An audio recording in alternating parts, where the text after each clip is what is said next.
Detik-detik wanita teriak nyaris tenggelam saat melintasi jembatan Jembalas ambruk. Sebuah video yang merekam detik-detik jembatan Jembalas yang menghubungkan Batu Jajar Cihampelas viral di media sosial, Senin, 3 Januari 2021. Dalam video yang terekam oleh pengendara lain yang di saat bersamaan juga melintas itu, terjadi secara mengejutkan dan tidak terduga. Kondisi lalu lintas kendaraan yang melewati jembatan berbahan kayu itu terpantau memang cukup padat. Tiba-tiba jembatan itu ambruk dan pengendara terjatuh ke air, namun tak sampai tenggelam.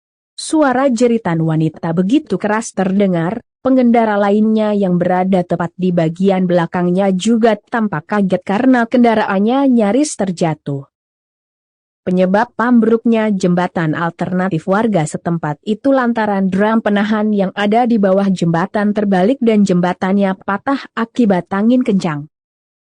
Kapolsek Batu Jajar, AKP Nana Supriyatna menjelaskan pasca kejadian yang viral di medsos itu tak sampai menelan korban jiwa.